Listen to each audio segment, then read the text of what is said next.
네, 안녕하십니까. 비전교육학입니다. 이번 시간에는 피아제가 주장한 인지발달 단계 중 청소년기에 해당하면서 가장 중요한 핵심 포인트인 형식적 조작기에 대해서 구체적으로 살펴보는 시간을 갖도록 하겠습니다. 피아제 인지발달 단계를 전체적으로 이해하는 것 중요합니다. 감각운동기부터 전조작기, 구체적 조작기, 형식적 조작기 다 이해하는 게 중요하겠지만 인문교육학 시험에 나올 수 있는 거는 확률보다 높은 건 형식적 조작기이기 때문에 이것에 대해서 좀 더 구체적으로 살펴보는 시간을 갖도록 하겠습니다. 즉 형식적 조작기는 보통 11세 이상을 얘기하며 이제 중학교, 고등학교 우리 아이들을 가르쳐야 될 아이들이 가지고 있는 인지 발달 단계의 일반적인 특성을 얘기하는데요.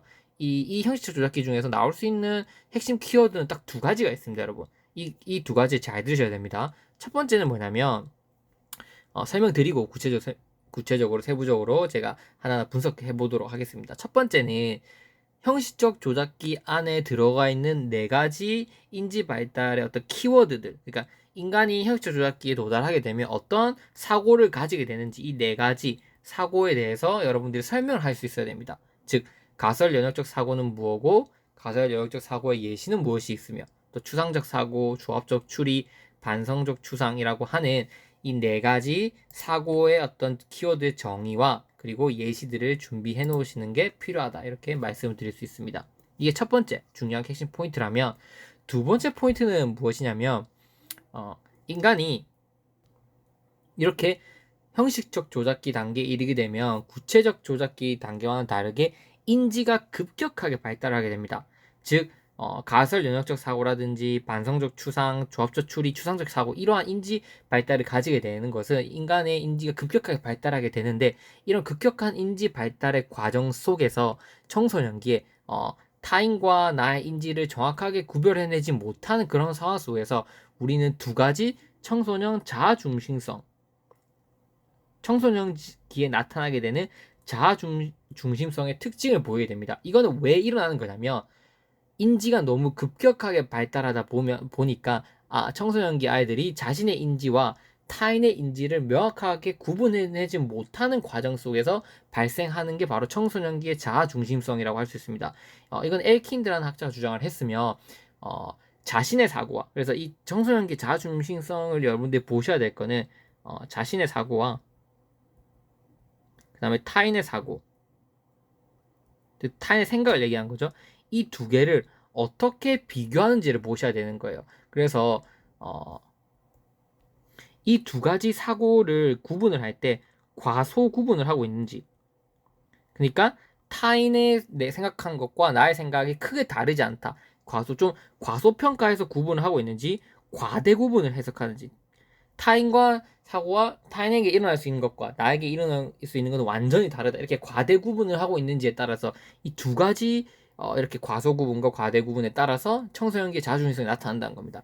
이렇게 상대의 사고와 나의 사고를 과소 구분하게 되면 나의 어떠한 자아중심성이 청소년기의 자아중심성이 발생하냐면 바로 상상의 청중이라는 키워드로 청소년기의 자아중심성이 발생을 하며 타인의 사고와 자신의 사고를 과대 구분하며 발생하는 자아중심성은 바로 개인적 우화입니다.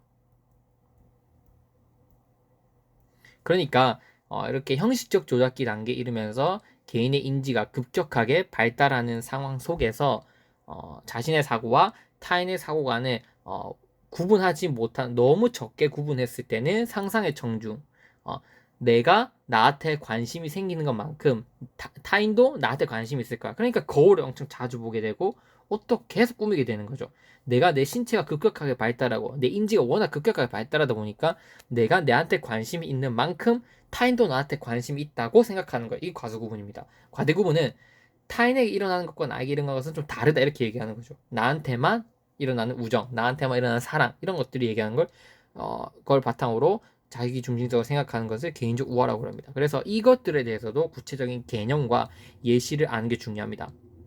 그래서 핵심 포인트들을 제가 다 설명해 드렸어요. 하지만 중요한 거는 이러한 핵심 포인트들을 명확하고 깔끔하게 여러분들이 정리를 해내고 또 예시를 준비해 놓는 게 바로 핵심 포인트다 이렇게 설명을 드릴 수 있습니다.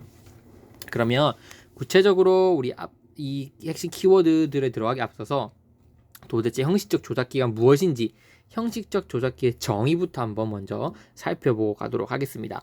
피아제는 이렇게 얘기합니다. 형식적 조작기라고 하는 것은 인지 발달의 최종 단계라는 점 여러분 꼭 기억하셔야 됩니다. 그 감각 운동기를 통해서 인간이 발달하는 인지를 공통적으로 인간이 갖게 되는 인지 발달 단계의 최종 단계다라고 볼 수 있습니다.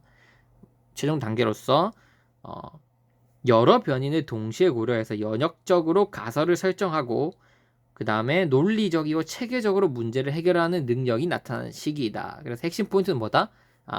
인지 발달의 최종 단계라는 점, 이 키워드 중요하고 그 다음에 여러 변인을 고려해서 연역적 가설을 설정해서 그 다음에 논리적 체계적으로 문제를 해결하는 것, 이러한 키포인트 3개로 여러분들이 정리를 해주시면 좋을 것 같습니다.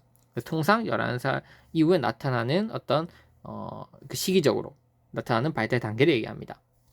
그래서 여러 가지를 동시에 고려할 수 있고 연역적으로 가설을 하고 체계적으로 문제를 해결할 수 있다는 건데, 이 시기 동안 청소년은 논리적인 추론을 통해 여러 가지 가능성에 대해서 생각을 할 수 있게 되고, 구체적 조작기 아동이 문제 해결을 위한 다양한 방법을 직접 시도해보는 시행착오를 주로 활용하는 것과 달리 추상적 사고를 활용할 수 있다는 거죠. 그러니까 구체적 조작기 아이들도 문제를 해결할 수는 있어요. 이전 단계 아이들, 초등학생 아이들. 근데 이 아이들은 무언 문제 상황에 적용되었을 때 가설을 세우고 뭔가 이 가설에 해당되는 어떤 경우의 수를 생각해보고 그것을 해결하려고 하기보다는 그냥 하나둘씩 시행착오를 해보는 거예요. 이것도 이렇게 해보고 이것도 저렇게 해보고 되면 말고 아니면 말고 이런 식으로 쭉 하다 보면서 학습이 일어난다는 거죠. 하지만 형식적 조작기는 다릅니다. 문제 상황을 딱 던져주면 경우의 수를 딱딱 빠르게 판단을 해서 거기에 맞춰서 가설을 세우고 그것을 해결하는 그런 특성을 보인다는 거죠.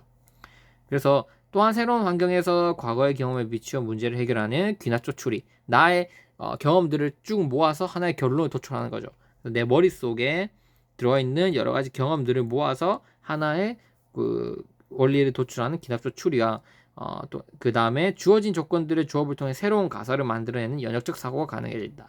그래서 이렇게 하면 어떻게 될까라고 하는 연역적 사고, 귀납조 추리, 추상적 사고, 상상을 해보는 거죠. 눈에 보이지 않는 것 또한 상상을 해보는 것, 이런 것들이 바로 발달하는 시기다라고 우리가 정의를 해볼 수 있습니다. 그래서 중요한 거는 다 중요하겠지만 이 내용, 이 키워드, 형식적 조작기의 정의를 서술해 주실 수 있는 거 한 줄 정도, 이거는 준비를 해 놓으셔야 된다, 이렇게 말씀드리고 싶습니다. 그리고 형식적 조작기의 특징을 보면 구체적 조작기 아동들이 추상적 개념에 대해서 행동적 차원에서 이해하는 것과 달리 형식적 조작기의 청소년들은 개념적이고 가설적인 수준에서까지 이해를 하고 적용하는 가장 높은 수준의 인지 발달을 보인다, 이렇게 얘기합니다. 그래서 구체적 조작기 아이들은 그냥 뭔가 시행착오, 행동 차원에서 뭔가를 이해하지만 형식적 조작기는 가설을 세우고 그 내용들에 대해서 좀 더 깊이 이해하는 속성을 보인다는 겁니다. 이 정도만 하면 여러분 이해하셨을 텐데, 형식적 조작기를 파악하는 대표적인 실험이 있습니다. 실험 한 가지만 보고 들어가 보도록 하겠습니다.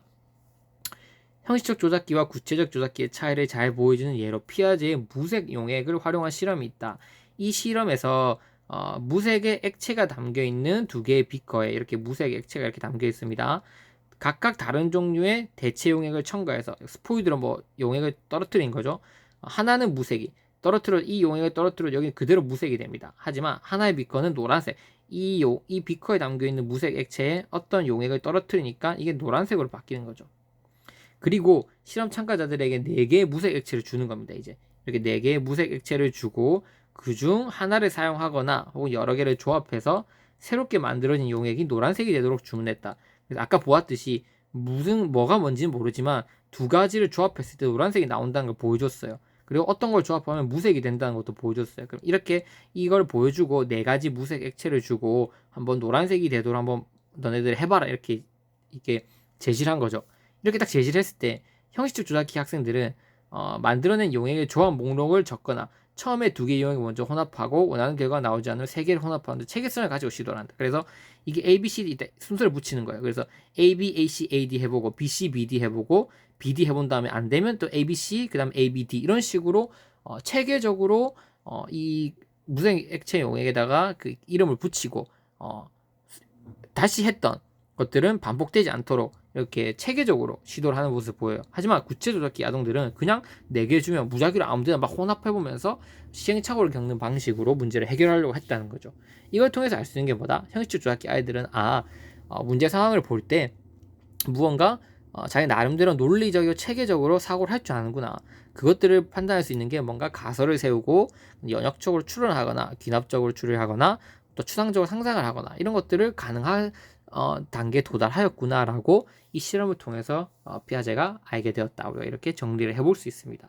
그래서 이 실험 자체가 그게 중요한 건 아니지만 이 실험을 말씀드린 거는 형식적 조작기의 특징을 보다 명확하게 여러분께 이해시켜 드리기 위해서였고 중요한 건 이제부터 이 네 가지 키워드들에 대해서 어떤 정의와 그 각각의 정의와 예시들 하나하나 살펴보고 청소년기의 자아중립성에 대해서 한번 살펴보도록 하겠습니다. 네, 다음 강의 꼭 시청해 주시면 감사하겠습니다.